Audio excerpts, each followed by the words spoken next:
شاید شیخ محترم کی طرف نیٹ ورک کا ایشو ہوا ہے، تو بس کچھ منٹس انتظار کیجیے گا.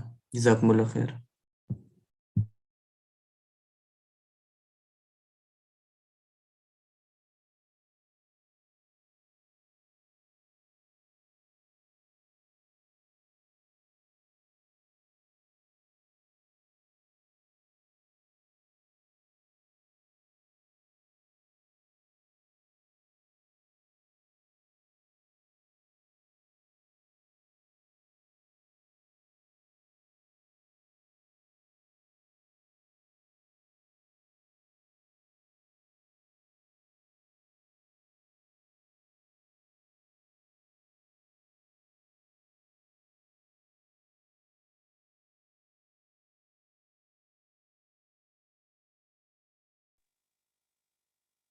چلے ٹھیک ہے.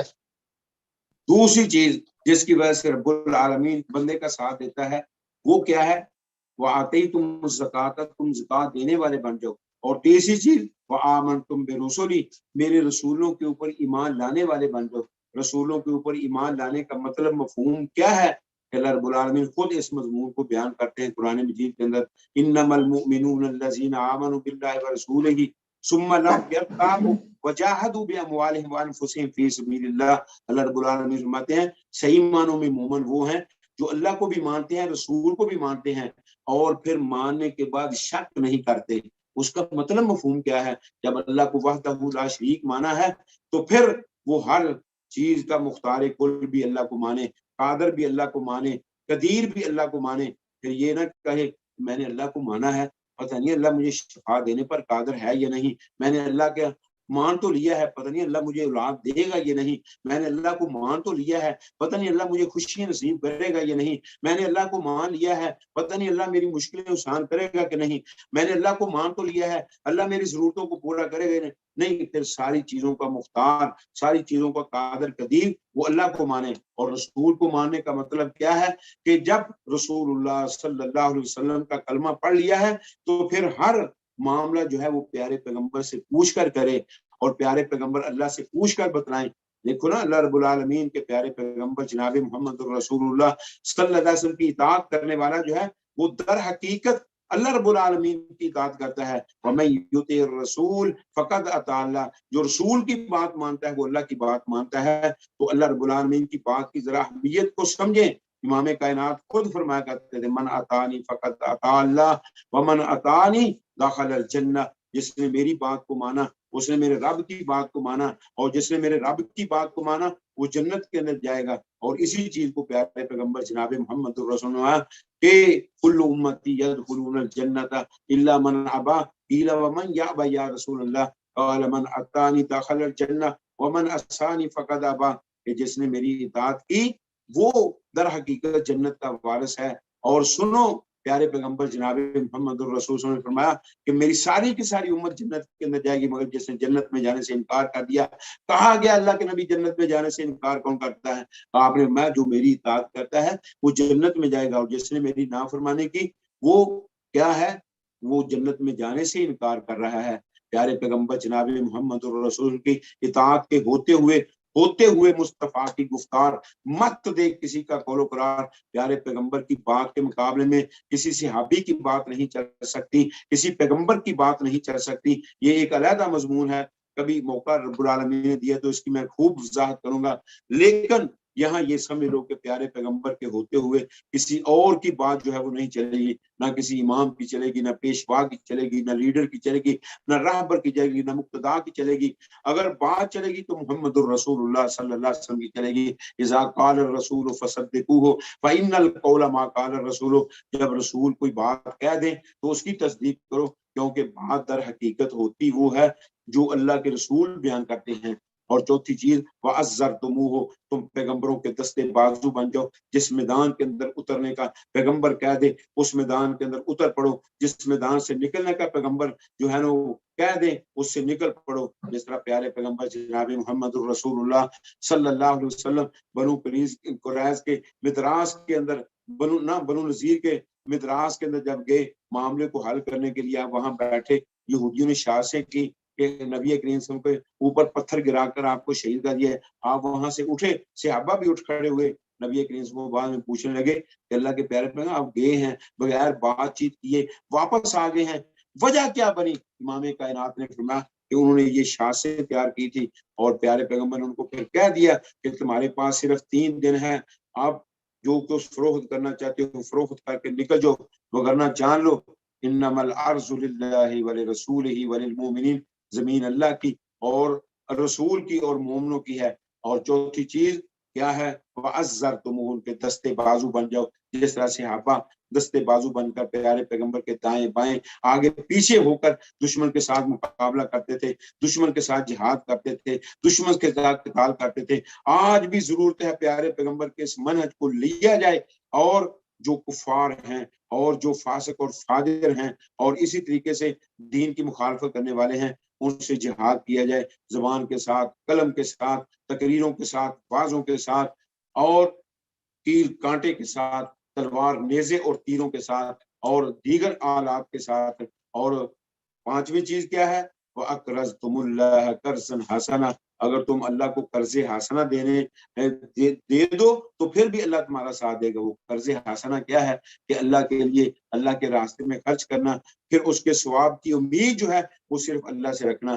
اللہ رب العالمین فرماتے ہیں کون ہے جو اللہ کو قرض حسنہ دے فَيُضَاعِفَهُ لَهُ أَضْعَافًا كَثِيرًا, پھر رب العالمین اس کو کئی گنا بڑھا چڑھا کر جو ہے وہ اس کے کھاتے میں درج کر دے گا. حتیٰ کہ ایک کھجور جو ہے وہ بندہ اگر اللہ کے راستے میں صحیح معنوں میں خرچ کرتا ہے قرض حسنہ کے طور پر تو اللہ رب العالمین فرماتے ہیں کہ میں اس کو دائیں ہاتھ میں پکڑ لیتا ہوں اور اس کی تربیت کرتا ہوں جس طرح تمہارا ایک گھوڑے کے بچے کی تربیت کرتا ہے, حتیٰ تکون مثل احد, حتیٰ کہ وہ کھجور جو ہے وہ احد پہاڑ کے برابر ہو جاتی ہے. اللہ رب العالمین سے دعا کریں کہ اللہ رب العالمین اس انداز سے ہمیں اپنی معیت والے کام کرنے کی توفیق عطا فرمائے جن کی وجہ سے رب العالمین بندوں کا ساتھ دیتا ہے اور بندوں کا پورا پورا تعاون کرتا ہے. اللہ رب العالمین سے دعا ہے کہ اللہ ہم سب کو کتاب و سنت کی معرفت کے بعد اس کے مطابق عمل کرنے کی توفیق عطا فرمائے اور وہ کام کرنے کی توفیق عطا فرمائے کہ جن کاموں کی وجہ سے ہمارے بیڑے جو ہیں, ہمارے سفینے جو ہیں, ہماری کشتیاں جو ہیں وہ کنارے تک پہنچ جائیں. اور کنارہ کیا ہے؟ دنیا ختم ہو جائے گی, اگلا کنارہ آخرت کا شروع ہو جائے گا اور وہی کنارہ ہے جس کے بارے میں رب کا قرآن کہتا ہے فَمَنْ زُحْزِحَ عَنِ النَّارِ وَأُدْخِلَ الْجَنَّةَ فَقَدْ فَازَ وَمَا الْحَيَاةُ الدُّنْيَا إِلَّا مَتَاعُ الْغُرُورِ. مایا جو دنیا کے اندر نیک اعمال کرنے والا ہے کل قیامت کو اس کے ساتھ کیا سلوک ہونے والا ہے, جس کو جہنم سے بچا کر جنت میں داخل کر دیا گیا وہی در حقیقت کامیاب ہے. یہ دنیا کا ساز و سامان جو ہے یہ دھوکے کا سامان ہے.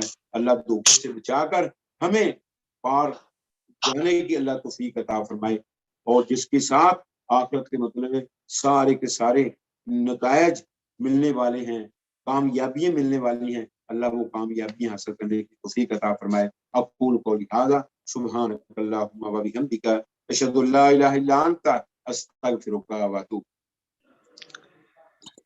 السلام علیکم ورحمۃ اللہ وبرکاتہ. جزاکم اللہ خیر شیخ صاحب, اللہ تعالیٰ آپ کے درجات بلند فرمائے. آپ کے یہ قیمتی کلمات جو ہیں اللہ تعالیٰ ہم سبھی کو اس سے مستفید ہونے کی توفیق عطا فرمائے. ماشاءاللہ بہت اچھی بات و نصیحت کی آپ نے ساتھیوں کے لیے. جزاکم اللہ. ڈاکٹر محبوب صاحب ہیں؟ جی شیخ محترم. اور سنائیں, ٹھیک ہیں آپ؟ میرا خیال ہے اللہ کے دین کے غلبے کے لیے اور اللہ کے دین کو قائم کرنے کے لیے نبیوں کا منہج اور طریقہ اختیار کر کے جو ہے وہ کس طریقے سے چل سکتا ہے, تو یہ وہ منہج جو ہمیں سبھی کو اپنانے کی ضرورت ہے. اللہ تعالیٰ سے دعا ہے کہ اللہ تعالیٰ آپ کی قیمتی نصائح کو ہمیں قبول کرنے کی, ان پر عمل پیرا ہونے کی توفیق عطا فرمائے.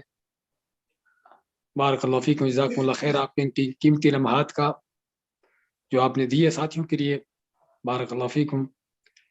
تو اگر ساتھیوں کے کچھ سوالات ہیں تو سامنے دیکھ لیجیے تو شیخ صاحب سے تاکہ مستفید ہو سکیں. اللہ بارک فیکم. شیخ آپ کا میرے خیال سے نیٹ کا مسئلہ آ گیا تھا، تو شیخ آپ کا حال پوچھ رہے تھے. اچھا جی جی شیخ صاحب ابھی آن لائن ہیں، لائن پہ ہیں؟ جی جی لائن پہ ہی ہے. اچھا جی ہاں شیخ صاحب سن رہے ہیں آپ؟ سن رہا ہوں. جی ہاں، کیسی ہے طبیعت آپ کی؟ الحمدللہ خیریت سے ٹھیک. اللہ تعالیٰ آپ کو صحت و عافیت سے نوازے، آپ کی مزید جہود قبول فرمائے، اور آپ کے اس جذبے اور ولولے کو اللہ تعالیٰ مزید بڑھائے، تاکہ امت جو ہے آپ جیسے علماء سے صحیح طور پر مستفید ہو سکے. بارک اللہ فیکم.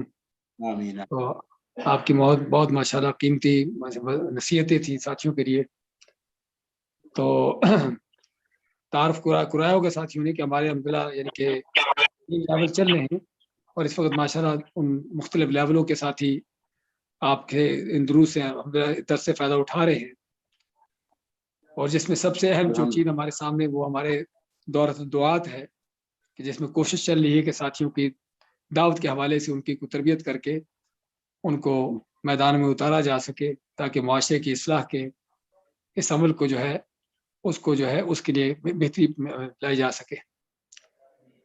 تو اللہ تعالیٰ آپ کی جہود یہ قبول نیٹ فرمائے. آپ کا ہاں جی نیٹ بڑا اڑ رہا ہے. اچھا کٹ کر شاید اللہ عالم. جی جی پرابلم ہے وہ. شاید آپ کے یہاں پرابلم ادھر. خیر اللہ کوئی لحاظ انشاءاللہ تو ان قریب ہم ملاقات بھی کریں گے مشافاتاً باذن اللہ تعالیٰ. بارک اللہ فیکم. یہ ایک سوال آیا تھا شیخ. ایک سوال یہ آیا تھا کہ جو کتاب و سنت ہمیں عقیدہ اور منہج دیتا ہے، اس کو مد نظر رکھتے ہوئے ہمیں نظر آتا ہے کہ ہمارے ملکوں میں کافی زیادہ شرک و بدعات بھی ہے. تو ان سب معاملات میں ہم لوگ اتحاد امت کیسے کر سکتے ہیں؟ بارک اللہ فیک. دیکھیں اللہ رب العالمین نے خود قرآن مجید کے اندر فرمایا وَاعْتَصِمُوا بِحَبْلِ اللَّهِ جَمِيعًا وَلَا تَفَرَّقُوا، کہ سارے کے سارے اللہ کی رسی کو مضبوطی کے ساتھ تھام. اور حدیث کے اندر اس کی وضاحت آتی ہے کہ اللہ رب العالمین نے یہ حبل متین جو ہے یہ آسمان سے زمین والوں کی طرف لٹکائی. جو بھی اس رسی کو پکڑے گا یولیہ اللہ اس کو اپنی طرف بلند کر. اب اتحاد اسی صورت میں ہے کہ کتاب و سنت کی بالادستی کو لوگ تسلیم کر لیں اور اس کے مطابق عمل شروع کر دیں. اختلاف خود بخود ختم ہو جائے گا. فَإِن تَنَازَعْتُمْ فِي شَيْءٍ فَرُدُّوهُ إِلَى اللَّهِ وَالرَّسُولِ. اگر تمہارا جھگڑا ہو جاتا ہے کسی معاملے کے اندر بھی، اس کو اللہ کے رسول کی طرف لٹاؤ. جب اللہ کے رسول کا فیصلہ آ جائے اس کو دونوں گروہ جو ہیں وہ تسلیم کر لیں، اختلاف ختم ہو جائے گا. اگر اس کو تسلیم نہیں کریں گے تو پھر اختلاف جو ہے وہ بڑھتے رہیں گے. اختلاف کا حل صرف کتاب و سنت ہے. تیسری چیز کے اندر جو ہے نا وہ اتحاد ہو ہی نہیں سکتا. کیوں؟ اس کے اندر اختلاف ہی اختلاف ہے. اللہ کے رسول کی بات کے اندر اختلاف نہیں. دیکھو اللہ رب العالمین نے فرمایا اطیعوا اللہ واطیعوا الرسول واولی الامر منکم فإن تنازعتم فی شیء فردوہ الی اللہ والرسول. اللہ کے رسول کی بات کے اوپر اطیعوا کا لفظ بولا. اولی الامر کی بات کے اوپر اللہ نے اطیعوا کا لفظ نہیں بولا. کیوں؟ ان کی بات کتاب و سنت کے مطابق ہوگی تو مانی جائے گی، اگر نہیں تو وہ جھگڑا ہے. اور جھگڑا کا حل کیا ہے؟ فردوہ الی اللہ والرسول. اس کو اللہ کے رسول کی طرف اٹھاؤ، پھر معاملہ جو ہے نا وہ حل ہوگا. اس کے بغیر معاملہ حل نہیں ہوگا. جی کسی اور کا کوئی سوال ہے تو آپ ہاتھ کھڑا کر سکتے ہیں، میں ان کو انمیوٹ کر دیتا ہوں.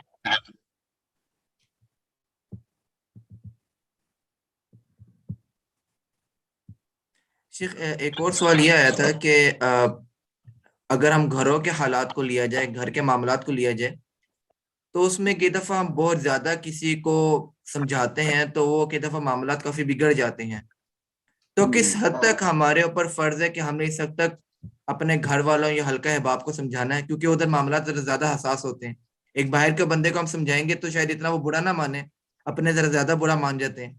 تو ہم کس حد تک اپنا فرض ادا کرنے کیا ہے؟ زیادہ اختلاف جو ہے خاوند بیوی کے درمیان ہوتا ہے. اللہ کے نبی صلی اللہ علیہ وسلم کی حدیث ہے فَاسْتُوصُوا النِّسَاءَ، عورتوں کو وصیت کرتے رہو فَإِنَّهُنَّ خُلِقْنَ مِنْ ضِلَعٍ، کیونکہ وہ ٹیڑھی پسری سے پیدا کی گئی ہیں. اگر تم ان کو واضح نصیحت کرتے رہو گے ان سے فائدہ حاصل کرتے رہو گے. اور اگر کوئی پہلوان بنے نا کہ میں اس کو سیدھا کر دوں گا تو وہ سیدھا نہیں ہوگی, کیونکہ وہ ٹیڑھی پسری سے پیدا ہوگی اور ٹوٹ جائے گی. وہ آپ سے طلاق لینے کا مطالبہ کرنی شروع کر دیں. تو گھر کے اندر بھی واضح نصیحت جو ہے نا وہ اس کا معمول بنانا چاہیے, جس طرح اللہ کے نبی صلی اللہ علیہ وسلم کی حدیث ہے کہ امام کائنات جناب محمد رسول اللہ اپنی ازواج مطہرات کو اکٹھا کر کے یعظہن و یذکرہن, ان کو واعظ بھی کرتے تھے, ان کو نصیحت بھی کرتے تھے. جب آپ اپنی بیوی کو واعظ نصیحت کریں گے تو بیوی ایک واحد مدرسہ ہے اولاد کے لیے کہ اس کے پیچھے جو ہے نا اس کی اولاد بھی آ جائے.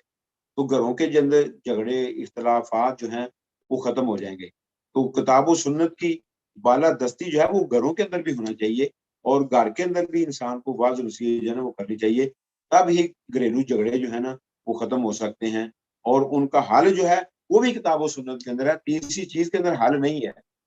ہاں گھر کے اندر واز ذرا کرنی ذرا مشکل ہوتی ہے, جس طرح ابراہیم علیہ الصلوۃ والسلام نے گھر سے ہی واز کا آغاز کیا تھا.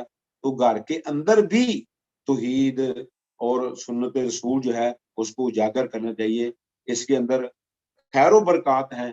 جب انسان جو ہے وہ کتاب و سنت سنتا ہے نا, بار بار ایک کلام اس کے سامنے پیش کیا جائے تو اس کی کایا جو ہے وہ پلٹ جاتی ہے. جس طرح وہ عربی کا ایک مقولہ ہے نا, اذا تکرر الکلام والسمع تکرر فی القلب, جب بار بار ایک بات کسی کے ذہن میں آپ ڈالیں گے نا تو اس کے سینے کے اندر وہ کیا ہو جائے گی, مضبوط ہو جائے گی, تو پھر اس کے اوپر وہ عمل پیرا ہو جائے گا. تو اس لحاظ سے انسان کو گھر کے اندر بھی واضح نصیحت جو ہے وہ کرتے رہنا چاہیے. اسی کے اندر فلاح اور کامیاب. وسیم بھائی آپ سوال کر سکتے ہیں شیخ محترم سے.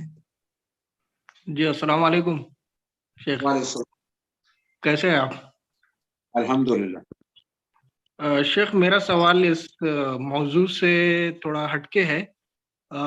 میں یہ پوچھنا چاہتا ہوں کہ جو تبلیغی جماعت ہے اس وقت جو کام کر رہی ہے, تو آپ کا کیا ان کے بارے میں کیا آپ کی سوچ ہے؟ یعنی کیا یہ حق پر ہے, یا یہ جو جماعت نکلنے کے لیے بولتے ہیں تو کس حد تک آپ کے قرآن اور سنت کے مطابق یہ صحیح ہے؟ اور یہ لوگ جو کام کر رہے ہیں میں تو سمجھتا ہوں کہ بیسک یہ لوگ کا صحیح ہے, لیکن آگے جانے کے بعد یہ لوگ جو جماعت میں لوگوں کو لے کر جا رہے ہیں اکٹھا کر کے, تو یہ کس حد تک آپ کے جو رائے میں کس طرح کیا رائے ہے اس کے بارے میں؟ دیکھیں اس طرح اللہ کے نبی صلی اللہ علیہ وسلم نے قافلے تشکیل نہیں دیے. جس کو بھی اللہ کے نبی صلی اللہ علیہ وسلم نے کسی علاقے کی طرف بھیجا ہے نا اس کو وہاں کا مستقل مبلغ بنا کر بھیجا ہے. وہ مستقل مبلغ جیسے حضرت ابو موسیٰ اشعری کو یمن کے اندر بھیج دیا, پھر پیچھے معاذ بن جبل رضی اللہ عنہ کو بھیجا, اسی طریقے سے بحرین کی طرف حضرت انس بن مالک کو بھیج دیا. تو یہ نبی کریم صلی اللہ علیہ وسلم جس جگہ کسی صحابی کو بھیجتے تھے اس کو مستقل وہاں کام کرنے کے لیے بھیجتے تھے. یہ نہیں ہے کہ 4 مہینے کا دورہ ہے جی, 3 مہینے کا دورہ ہے جی, یہ سال کا دورہ ہے جی, اور پیچھے گھر والے بھوکے پیاسے مر رہے ہوتے ہیں, ان کے گھروں کے اندر بگاڑ پیدا ہوتا ہے, گھر کے اندر خرچہ بھی نہیں چھوڑ کر جاتے, اور یہ تبلیغ کرتے پھرتے ہیں, گھر جو ہے کہ اجڑ جاتے ہیں. تو یہ کام جو ہے نا صحیح نہیں ہے. اس طریقے سے اللہ کے نبی صلی اللہ علیہ وسلم سے مجھے کوئی حدیث نہیں ملی کہ آپ نے اس طریقے سے تبلیغ کی ہو. ہاں کسی علاقے کے اندر آپ کی ضرورت ہے تو آپ وہاں جا کر واعظ کرتے ہیں, تو پھر اپنے علاقے کے اندر آ جائیں.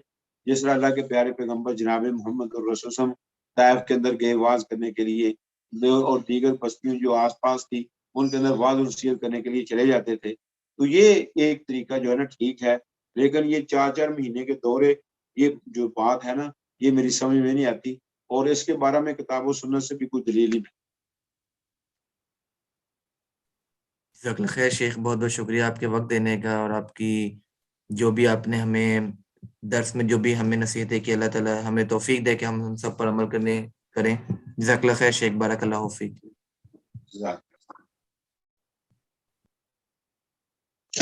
جی ساما بھائی. جزاک اللہ خیر عمیر بھائی, بہت بہت شکریہ آپ کا, بہت بہت شکریہ آپ کا, آپ کے مکمل تعاون کا. جی اللہ